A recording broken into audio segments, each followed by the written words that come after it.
Hey guys, it's Becky. Welcome to my channel. If you're new, if you're already subscribed to me, hey, I'm so glad that you came back to visit me today.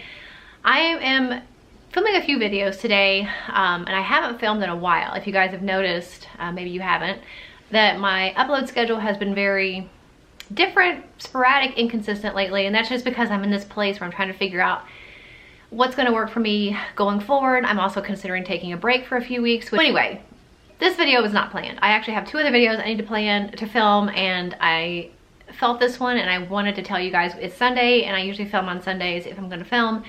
And we went to church and we had a guest speaker, which normally I don't like because I'm kind of set in my ways and I like consistency and all that. But we had a guest speaker and he was a really good message, and it was talking about perspective. And I think that's something that's relevant to people all the time, not just in hard times or times of turmoil or trial. But I think especially when you are going through something, whether it's individually, in your family, at your work, with your friends, or as a nation, or a little bit of all of those things. I think it's especially important to focus really hard on your perspective. It's also really important to focus really hard on things that you know to be true and unchanging, and there are very few of those. Actually, there are none of those in this world. The only true, steadfast, consistent, reliable source of any type of consistency and foundation and strength is God and Jesus. And I have found that to be true over and over and over again in my life. And I talked about, I think it was last winter, we had an ice storm come through where we live. And I was doing a vlog, but in the vlog, I was showing our neighbors' trees that live behind us. They have these enormous, very unkept birch trees. Small yard, 3 birch trees. If you know anything about birch trees, they have multiple like trunks, so they're really wide and they go really, really far up. And so the ice storm came and everything, you know, froze over. And so the weight of the ice was pulling these branches, like some of them all the way to the ground. And so the whole point of, I mentioned in that vlog, and I still believe it and stand true with it today, is it was amazing to watch these trees, because as tall as they are and, you know, as strong as a tree is, these things were like almost completely over. I thought they're gonna break. They're just gonna break and snap in half. The weight of these is just gonna pull them over. But like a lot of trees, they have, even if it's not a very big trunk, and birch trees trunks, you know, they're not that big around, maybe like this. That trunk is enough support more often than not to hold up the weight of that tree and the ice on top of it, because the core is really strong. And I was saying in that video that the stronger your core is, the more easily you're going to maybe bend but not break. And it's the same thing with working out. The stronger your core is, it supports your back, and that really supports your entire body. So people think about maybe just having a six-pack and looking good on the front, but it's also really important to just have deep inner core strength. Also, that includes your lower back. All of that strength in your middle, in your trunk, if you will, is what really gives support to all of your other appendages and the rest of your body. So it's the same thing with us. It's the same thing with trees.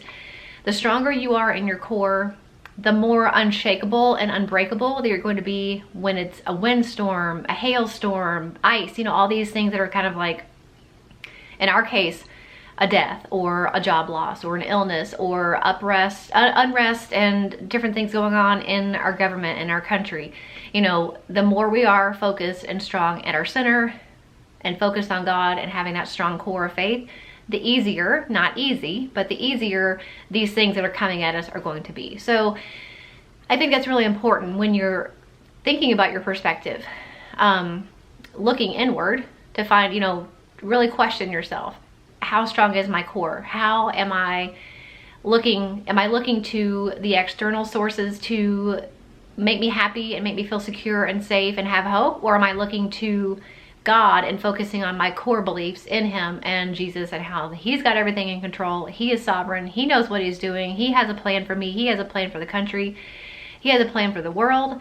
Everything that's happening, however scary and unnerving it is to us, is something He already knew was going to happen. And so it's really up to us to focus more now than ever on making sure that we are looking at our life and our experiences in this life from that perspective, and also focusing at the same time on making sure we are as strong as we can be at our core, because that is really what's going to make everything else a little bit easier. And it's not easy. There are so many things vying for our attention, so many causes that we're supposed to stand up for, and so many bandwagons we're supposed to jump on, and so many different things we're supposed to be vocally supporting this or vocally against this. And, you know, I'm not saying there's not things that we should be supporting and, you know, standing behind. Of course, there are things that we should be. But all of those things become just white noise because it's things we agree with, it's things we don't agree with, other people's opinions, other people's thoughts, combined with our own thoughts, our own concerns, our own worries, the things that are going on in our own little, you know, biome of life. And at some point, you have to really quiet some of that stuff so that you can actually work on your perspective and work on strengthening your core of your faith. And it's really hard to do anyway, but it's especially hard to do when there's just every single external source everywhere you turn telling you their opinion, what you should do, what you shouldn't do, what you should think, how you should believe, how you should feel. It's really hard to navigate that. And I am not perfect at this, and I am trying really hard, and I have been trying really hard, harder than I won't say harder than I ever have in my life, but harder than I have in a very long time, and only the second time in my life that I've had to try this hard to really keep my eyes focused on what's important, really try to keep our family guided in the right direction, really keeping our faith, you know, as strong as it can be, and doing what I can, you know, in the family to help grow our family's faith and journey with God, but also personally. I don't think that I've ever personally been so active and proactive in trying to strengthen my faith, strengthen my core, strengthen my relationship with God, and do what I can to help myself to quiet some of the stuff that is going on. And it is very stressful, and I get sucked into it too. So many things make me angry, so many things make me scared. So that's what I'm working really hard on. And one of the ways that I have done that, and it's still kind of a drop in the bucket of quieting the external noise, but I have unfollowed a lot of people that I followed on Instagram or even on YouTube or both, that even though I like those people and I respect them and I appreciate their thoughts and their knowledge and their outlook on things, it was just too much. Too many things that made me upset, too many things that were unsettling, too many things that frustrated me because I felt like I couldn't do anything about it. And so I had to turn those things off. I don't know that I'll always keep it that way, but in the foreseeable future, I find it better for me to do that. I have found it better for me to do that because otherwise, every time I got on YouTube or Instagram, I was, even if I wasn't at that moment really actively mad or angry about something, as soon as I would turn on Instagram and like start scrolling through stories or whatever, I would see this person or these people and it would really frustrate me and get me upset again. And the more that I am in a constant state of upset and frustration and anger, the harder it is for me to focus on what I know is important and what is true and what I should really be focused on. So what was touched on in church today, and I think it's a one-liner that, you know, there's those one-line things in movies that you're just like, those things stick with you. One of the ones that comes to mind is I Carried a Watermelon, if you know what movie that's from. We Have Our Heading. That's another classic one-liner from a movie that maybe you know what that's from. You know, of course, there's all the old ones too, you know, like Here's Looking at You, Kid, and all these kind of famous things that the movie itself is based on. Like that one line made the entire movie. And so this one line in today's sermon really, to me, made the entire sermon. And basically it was, don't let the world's values and don't let the world's concerns crowd out your focus and crowd out God in your life and crowd out your relationship with Him. And it is very, very hard to do that. It's also very, very hard to focus and prioritize a relationship with God when there are a million other things that we also need to do during the day. That is something I struggle with the most. I make a to-do list every day for the next day. And it is very hard for me when I get up in the morning or when I'm going to bed at night to be like, okay, this is my quiet time with God, or I need to read my Bible, or I need to read this, you know, Christian self-help book, or I need to say my prayers. Because when I get up in the morning, I want to hit the ground running. I've got to do the dishes. You know, sometimes we homeschool if it's during the school year. I need to do this. I got to work out. I got to do this. I got to go here. It is really hard for me to stop and focus and prioritize on God first, everything else second. So that's another thing that keeps us, I think, keeps us from focusing on God and focusing on that relationship daily. But the more we do that, the more we kind of quiet the outside external influences and what we should and shouldn't be worried about that other people are kind of pushing on us, the more we're able to quiet that external noise and the more we're able to focus on our internal relationship with God, that will actually ultimately help us through any time, any trial, any tribulation, no matter what it is. So I think you really have to find for you some of those trigger points. What are those things in your life that are taking away from your time with God that you can either eliminate or reprioritize in your day? I'm not saying you have to not do them, because obviously there are some things that we have to do every day, and there's some things we just want to do every day. So I'm not saying not to do those things. I'm just saying it is really important and something we have to literally fight for the time to do. But when things are our priority, it's easier to fit them in. It's not if I'm going to do it, it's when I'm going to do it in the day. And that may require some shifting of your priorities or shifting of your schedule. And that is something that I'm working on, have been working on, and probably will continue to work on my entire life, because I am a sinner. I like to do things the way I like to do them. I like to get things done. I like to be productive. So for me, that is really hard, but I know that's super important for my life, for my journey with God.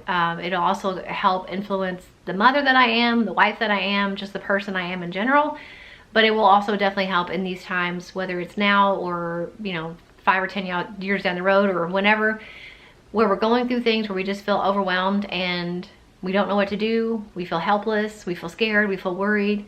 I know the answer is God. It's just finding and making priority those things that get me to that path, those things that keep my eyes on Him, those things that help me focus. And so that's a lot of times minimizing those external sources. So for me, that's made a big difference. It's not perfect. I still see things that I don't want to see. I still hear things that I don't want to hear. And I realize you can't live under a rock. You do need to hear and see some things, but 90% of what is out there is not something that I need to know. My life is not going to change significantly one way or the other if I don't know it. And so really it's kind of filtering those sources when I see them and how much I expose myself to them. And then also, like I said, prioritizing relationship with God, prioritizing working on my spiritual core, that faith and that strength that is the foundation of everything that I do in life as a mom, a wife, a sister, a daughter, a person, a Christian, whatever. Really working on that core and that relationship. I think those two things kind of combined have helped me, and I think will continue to help me as I go through this journey. But I just wanted to share it with you because it was on my heart. I wanted to say it because I know that a lot of us feel really frustrated, and there aren't words to explain some of the emotions that I have had over the last few years. But the best I can come up with is, in a lot of ways, helpless, frustrated, angry.